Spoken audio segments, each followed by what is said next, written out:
Looks like you and I have got a lot in common here. There's basketball in your background and in your company. So let's get started. What exactly is Pickup USA Fitness?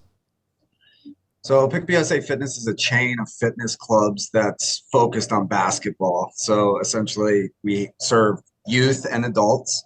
So for adults, we have full weight rooms as well as pickup basketball with referees.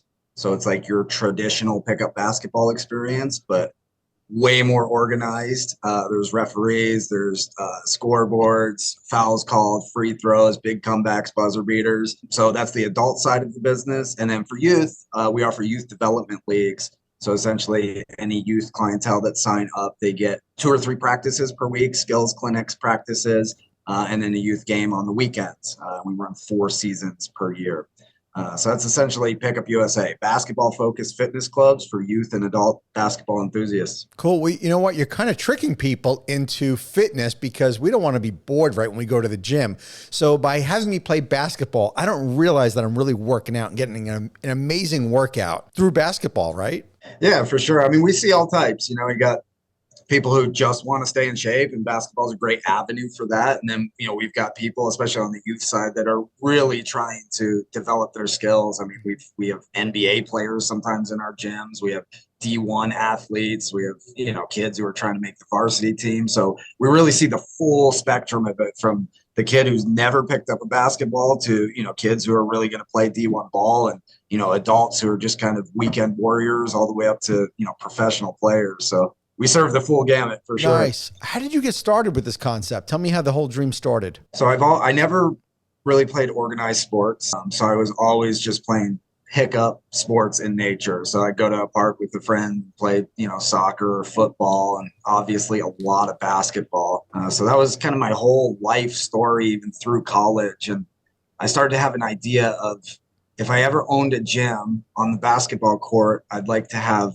referees who are officiating the games. And then I'd like to have someone who's organizing the games. So that way you don't just walk in and kind of have to get picked up on a team and deal with all of that. So I thought, it'd be awesome if there was some structure to it. And that was just kind of the spark of an idea.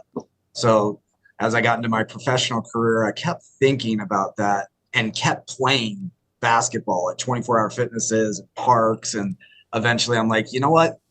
This has some merit. So, kind of typical entrepreneur, fire, aim. I quit my job and went out and started the gym. Oh, really?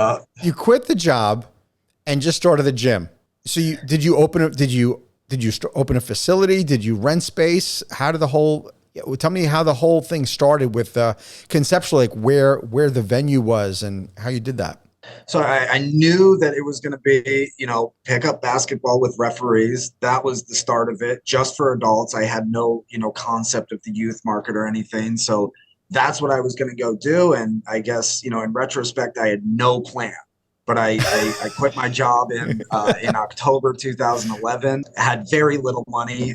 My wife and I, maxed out credit cards and drained 401ks. I found a couple of financial partners to put some money in, and then spent about 6 months looking for facilities, which was one of the more discouraging parts of this thing. I had no track record, no background, really no money, so landlords were naturally very skeptical about Right. What we were doing. But ultimately wound up with a facility in Irwindale, California. The landlord's previous tenants had left in the middle of the night and left a bunch of just garbage in the place. Like, the facility was, structurally sound, but just trashed.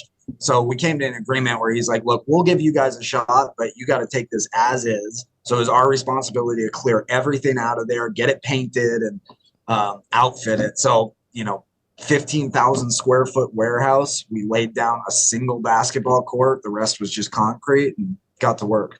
Jordan, I could come up with a million reasons why you should have failed. Why don't you tell the audience why you succeeded? I mean, I think, you read this a lot in books, and, the determinant for entrepreneurs that make it versus ones that fail is just grit and sticking with it. So, I mean, after we had a big grand opening plan, and, we were going to be signing up hundreds of members. There was so much demand for this. And after our grand opening weekend, we had 2 members that had signed up. One of them was my friend's dad, who I think felt bad for me. So, all the dust settled after our big grand opening. And, we were left, it was me and my wife in an empty warehouse with no customers. But, we just stuck with it, and we always focused on guest experience. So we'd get people in there to play basketball, even if it was just on a free trial. And, we treat it like it was game 7 of the NBA finals. I mean, just Nice. high quality referees, and, we give them Gatorade and invite them back, and, just giving, even though it was, a hot warehouse with no air conditioning and no amenities, it was a better service. So eventually people started to take notice Right. and realize that this is, a better basketball experience. So people started to show up, and that side of the business got big. Then we got into the youth side of it, because obviously, as you know, there's a huge market for youth basketball. So we got into that, and after 4 or 5 years, we had a prototype, a business model that was solid, no debt on the books, cranking out some cash, and that was the foundation of the franchise program. Wow. That is amazing. So when you're starting out and you're just doing adult basketball, the genesis of my business was adult men's softball is what preceded I9 Sports and preceded the kids part of the business. The hardest part of that business, of course, is the brand awareness, the marketing. And you started with 2 members. I'm not surprised. I totally get it. How did you start getting some volume of people through that door? What type of marketing did you do to finding the adults to want to come to the gym? Yeah, I mean, just hustling. There was our gyms nowadays, they get 300 give or take leads each month, high quality leads that their salespeople can convert to members. It's much more of a machine. Back then, I was getting maybe 15 leads a month, Right. just very organic. But I mean, really just hustling. I mean, going to parks and handing out flyers, and kind of begging people to come in and play some basketball. And, with basketball, unfortunately, there has to be a critical mass of people in there for them to have fun. Obviously, you need 10 people on the court to play, but you need more than that, because if it's just the same 10 guys, they're going to get wore out after 3 or 4 games. There's not too much energy in the building. Sure. So you really need a solid, 20, 25 people each time we're running games for it to be that good experience. So, I mean, we just did everything we could. I mean, hitting the phones and knocking on doors and handing out flyers. And eventually it just, for whatever reason, started to hit. Guerrilla marketing at its best. Absolutely. So, but now that you've franchised, and we're going to get into franchising a little bit, I just want to make it clear that that's, while guerrilla marketing is important, with getting 300 leads a month now on average, how has marketing, how is the marketing different today for your franchisees than it was for you starting out? Yeah, I mean, obviously we've developed a formula, and it is very much set it and forget it. So one thing we tell the franchise owners is, there's a lot to be concerned about as you open a business. Sure. You want to be nervous. It's a risk, obviously.